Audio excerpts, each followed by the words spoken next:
So one of the things I wanted to get in a little bit is when we're thinking about sustainable food systems and what makes a sustainable food system, I think that there's sort of two important things that that often get sort of collapsed into each other that I wanted to tease apart a little bit. And one is distribution system. So when we talk about local food, what we're talking about is how the food is distributed. And this is a really important part of building a sustainable food system, is that it's locally based. And another then is the production system. So how are you producing the food? Is it conventional, organic, regenerative, ecological? There's all sorts of production models. You have a monocropping system, a diversified system. And these things, there's correlation between the two, but in the end, they're completely different things. There's distribution, how do you get the food to people? What does that system look like? And the other is production, how are you growing the food?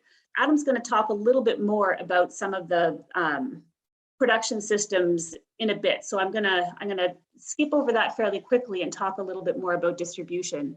So now this is a really old statistic from a Food Systems Roundtable Waterloo Region report that I think is probably 10 years old now.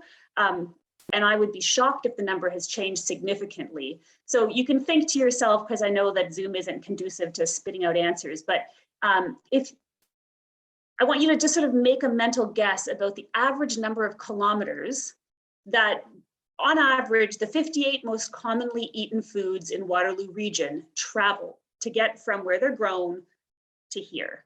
So here's our number, almost 5,000. When I use the word local, what I really mean, the distance traveled, I think, is maybe a little bit less important, as long as you know what you're talking about. But I would say that when I use the word local, what I mean is food that is distributed and consumed local to the farm that it was grown on. So this doesn't just mean that the farm is local to you, because if you go out into Waterloo Region landscape and you knock on the door of a farm, please don't do that, people don't love it.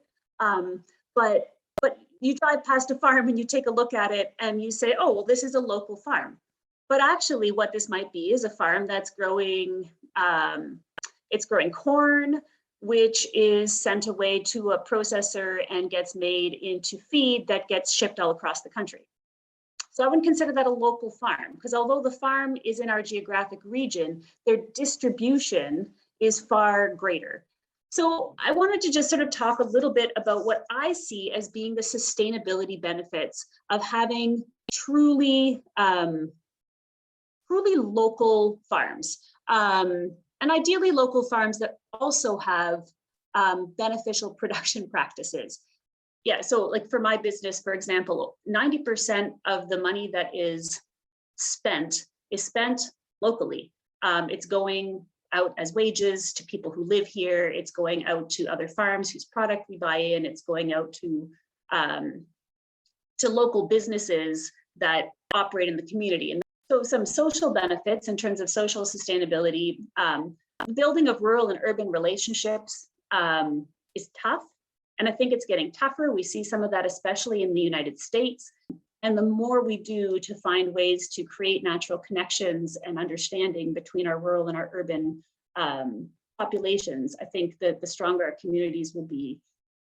Simply maintaining the ability to feed ourselves, basic life skill, and local farms keep some of that knowledge in the community, opportunities for meaningful interactions and partnerships. Again, so the partnerships have economic benefit, they also have social benefit.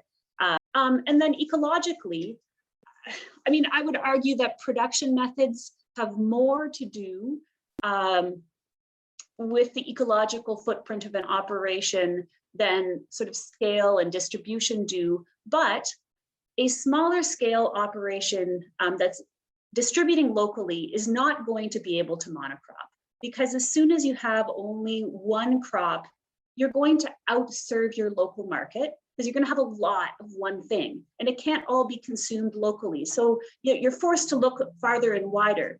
If you're really trying to serve a local market, what you're going to do is you're going to look for a bunch of different things that people will want to buy that will bring them to your farm, and you're going to need more than one crop to make things work. So I'm going to hold there, and then I think Adam's going to talk a little bit about, if I talk mostly about distribution models, he's going to talk a little bit about some things to think about in terms of production practices and sustainability. Yeah, I mean, I think even just for someone kind of taking a glance at what is agroecology, you kind of get a sense that it's not just about the ecology of one specific place, but you're trying to think about the ecology of the entire food system. So agricultural systems are inherently, they're human systems. They're managed by people. We're interacting with the natural world to grow food, and that includes, science. But agroecology would include this, the science base, but it also includes social sciences. Angie was talking about, distribution models, like the trade-offs that we make, and understanding the economics, and understanding the social side of things, and understanding policy and politics, and all sorts of things. So it's kind of like agroecology is kind of this umbrella that is, the food system, from the soil ecology at a specific farm all the way up through these nested scales to broader food systems, and the way in which people eat, I suppose we could say. So there's this kind of distinction between agroecology as kind of on this like theory level, looking at social sciences and ecology and that side of thing, and then also you get into like agroecological practice, which I think is what maybe is more interesting to you guys, just that maybe you haven't had as much exposure to it. So, I mean, a lot of your geography, I mean, I'm coming out of I guess it is SIRS. I don't know if it's different. SIRS is very, we're all about complexity and uncertainty and, human coupled systems, and understanding our place within that. And that's what Angie and I really deal with in the day-to-day, is incredibly complex systems, a great deal of uncertainty. I mean, it was funny in our planning a little bit that, it's amazing how I was going to say insecure you can be after 10 years of farming or 20 years of farming. But you know what, that's fundamental. That's humility. That's knowing that you don't know everything, and that when you're interacting with this complex system that is your farm, you're not going to be able to